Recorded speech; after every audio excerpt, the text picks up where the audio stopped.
This one comes into the Netflix competition, by the way. This was the right norm to win $1 zillion in the Netflix competition. So what did Netflix put? It did a math competition. It had movie preferences from many, many Netflix subscribers. They gave their ranking to a bunch of movies. But of course, they hadn't seen, none of them had seen all the movies. So the matrix of rankings, where you had the ranker and the matrix, was a very big matrix, but it's got missing entries. If the ranker didn't see the movie, he or she isn't ranking it. So what's the idea about Netflix?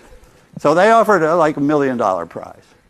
And a lot of math and computer science people fought for that prize.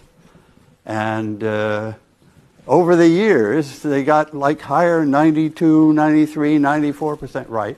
So, but it turned out that this was, well, you had to, in the end, you had to use a little psychology of how people voted. So it was partly about human psychology, but it was also a very large matrix problem with an incomplete matrix.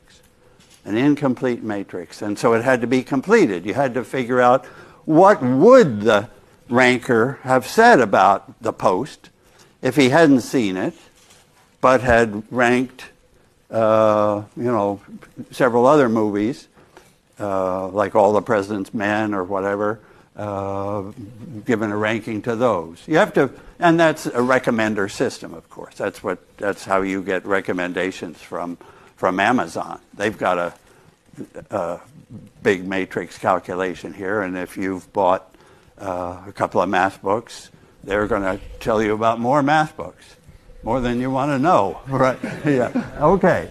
So anyway, it just turned out that this norm was the right one to minimize. I can't give you all the details of the Netflix competition, but this turned out to be the right norm to do a minimum problem, a best, not least squares.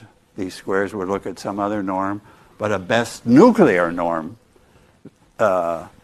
completion of the matrix, and